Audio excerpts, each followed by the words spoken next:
I hadn't planned on leaving the trail, but sometimes opportunities appear that are simply too good to pass up.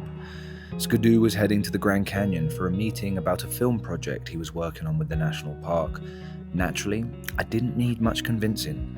The canyon had been on my list for years, and after weeks of walking through the Sierra, I suddenly found myself heading north on Highway 395. It's one of my more favorite roads anywhere in the world. To one side sits the desert, and to the other, the Sierra Nevada, rising abruptly from the valley floor. The landscape feels caught between worlds, dry hills, dust devils spinning across open ground, and wide skies. For a little while, the trail could wait. We had somewhere else to be, the Grand Canyon. The first evening gave us a glimpse of what was to come, a sunset on the south rim. The following day we crossed the Navajo Bridge, high above the Colorado River, and almost immediately we were rewarded with a sight neither of us expected: California condors, some of the rarest birds in North America. Not long ago there was only a handful left alive in the wild. Today they're slowly reclaiming parts of the Southwest. Huge, ancient looking, almost prehistoric as they circle above the canyon country, a reminder that nature can recover when given the chance. A little later we found ourselves at Lee's Ferry, the point where the Colorado River emerges from Glen Canyon and begins its journey toward the Grand Canyon itself. I've wanted to see this river for a long time, not just because one day I'd love to raft it, but because rivers have always carried a certain weight in human history. Across the world, people build stories around them. Civilizations rise beside them, cultures depend upon them. They become far more than water. The Colorado feels like one of these rivers, a river that has carved canyons, fed farms and cities, sustained communities, and helped shape the history of the American West as well as Mexico. And yet it's also a river that has been controlled, diverted, and engineered perhaps more than almost any other. Dams, reservoirs, aqueducts, an entire system built around moving its water elsewhere. Standing beside it, both realities exist at the same time.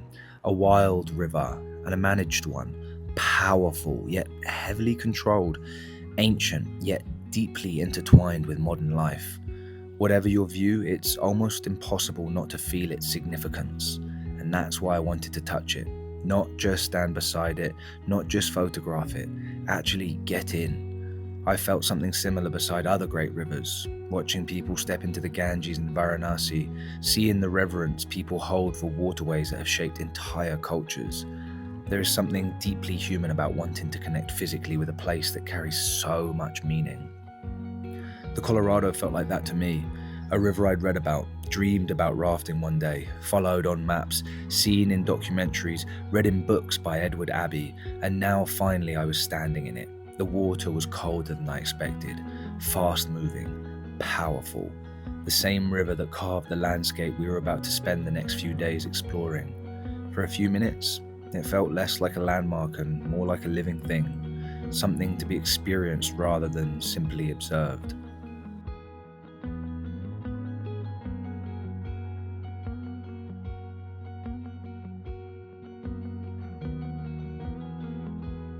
So, we've just carried this big old tripod to this beautiful lookout because tomorrow morning is going to be pretty awesome.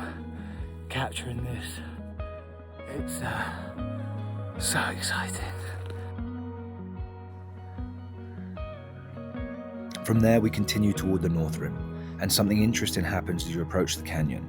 You don't really see it coming. You drive for miles through forest, ponderosa pines stretching in every direction, gentle roads winding across high plateau. The landscape feels calm, almost ordinary. Then suddenly the earth disappears, the ground simply falls away, and beyond the edge sits one of the most extraordinary landscapes on earth.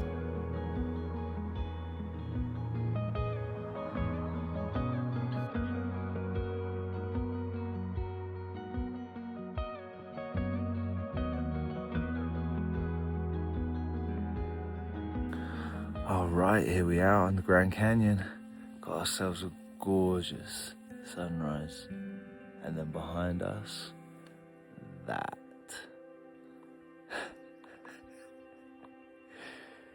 it doesn't get much better, I don't think.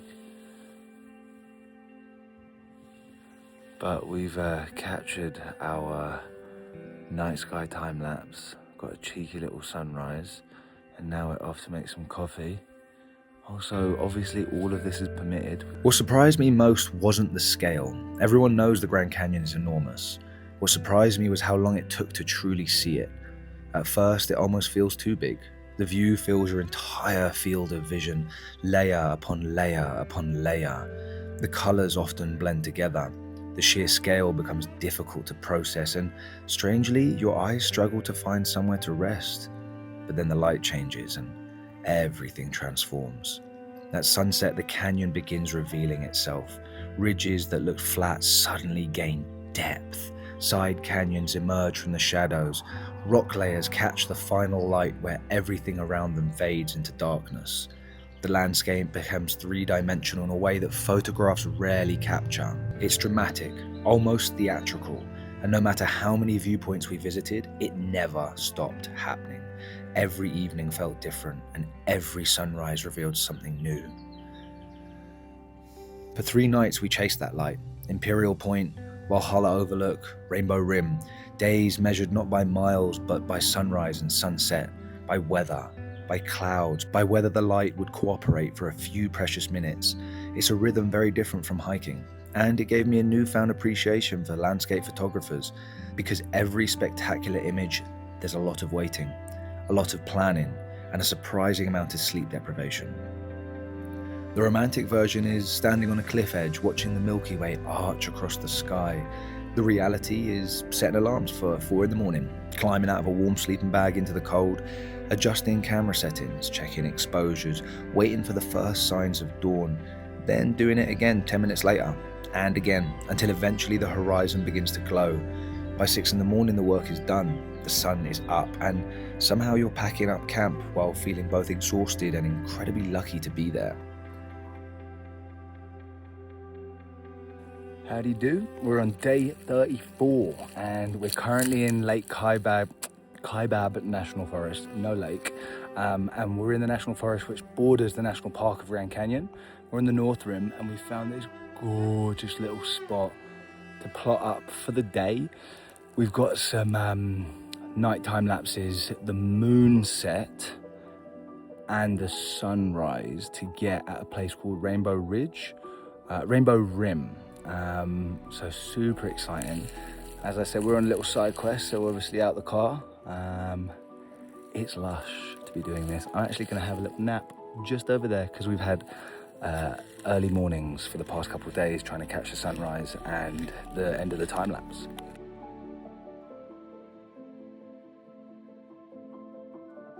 I cowboy camped every night.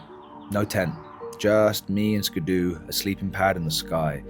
And one thing I noticed was how often I'd wake during the night and immediately look upwards. Not because anything was wrong, but because I wanted to see the stars.